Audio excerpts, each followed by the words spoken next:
Hi everyone, my name's Ella Cooley, and for my narrative interview, I spoke with Emilia Ashtrock, a graduate from the Bachelor of Communications and Media here at UAW, and someone I know personally and have been friends with for many years.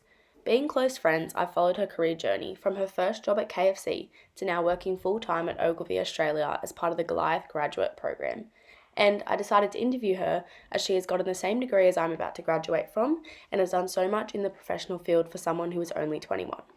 Before starting the interview, I explained to her how her story would be shared, to which Emilia consented and was happy for me to use her name.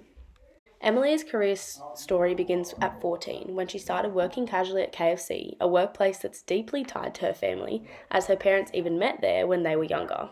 She worked in store for 5 years until she finished school, and during this time was encouraged by her manager to complete a Vet Certificate 3 in retail through KFC's registered training organisation.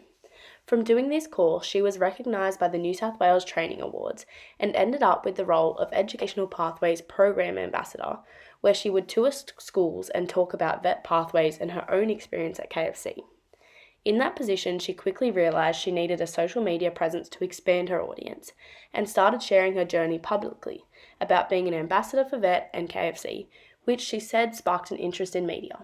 She eventually started studying a Bachelor of Communications and Media, and during this time unexpectedly got scouted by KFC's head office after they had seen her online presence.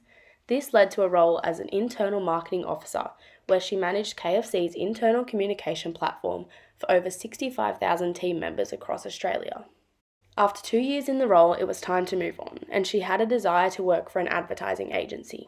To quote her directly, she said she just applied to anything and everything, and ended up landing her current role at Ogilvy, a major marketing agency. She describes this role as a full circle moment, as she thought she had closed the chapter working with KFC. Yet, when she went for her interview with Ogilvy, they shared that she'd be working on the KFC account, as they do KFC's external marketing. Currently, she works on both brand transformation and CRM for the KFC account at Ogilvy. When I probed Emilia about her main career turning point, she didn't hesitate, that it was completing the Certificate 3 in retail at KFC.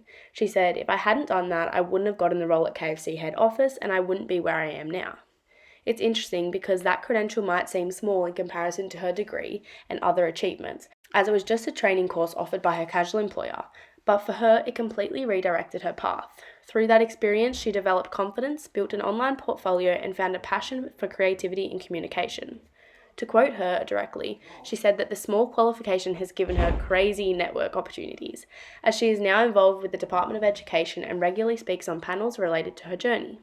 She also noted that COVID itself was an earlier, more subtle turning point for her, as she reflected that the pandemic highlighted the uncertainty of a performing arts career, which she had once desired in becoming a professional dancer.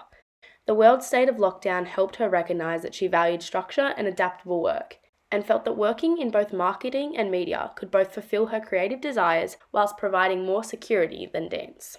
When talking about the future, Emilia admitted that she's reached a stage where she's ticked off everything she's wanted to do, and is feeling very content at the place she is now, after constantly striving for more for the last few years. But with some consideration, she revealed she hopes to move to London in the next few years, ideally staying with the WPP network, which owns Ogilvy. Strategically, she wants to move from account executive to account manager before heading overseas. But more personally, she's motivated by finding fulfillment and experience over titles. What stood out to me here was her balance. As a friend of hers I know, she's ambitious but grounded. She recognises that career progression isn't just about promotion, but also about alignment with her values and feeling like she is thriving and growing personally too. The narrative concept that stood out most in our conversation was the absent but implicit, which explores what is valued or longed for and what sits beneath the story, even when it isn't directly said. Throughout Emilia's story, the absent but implicit theme is stability and self-worth. While she talks about marketing, qualifications, and awards, beneath those stories is a deep desire to create a meaningful, creative, and secure career, something her parents encouraged through an emphasis on getting a degree, but she's redefined on her own terms. When she spoke about moving away from professional dancing, she wasn't just talking about giving up on a dream. She was describing a shift in what she valued, not creativity alone, but sustainability and impact. As an outsider witness to her story, I could also hear that what mattered most wasn't the big achievements, it was being seen as capable, valued, and connected to others. Listening to Emilia's story reminded me of how layered career journeys can be, and how much meaning sits beneath the surface of what people say. By using the absent but implicit concept, I was able to see not just what she's done, but what she values: creativity, growth, and stability. Additionally, she is only 21 years old and has a whole career ahead of her, reminding me also of how much growth and change is possible in that time. It also made me reflect on my own pathway in communications, how I'm drawn to creative industries, but also do value having structure and purpose, much like Emilia. That's all for today. Thank you for listening, and thanks to Emilia for sharing her story.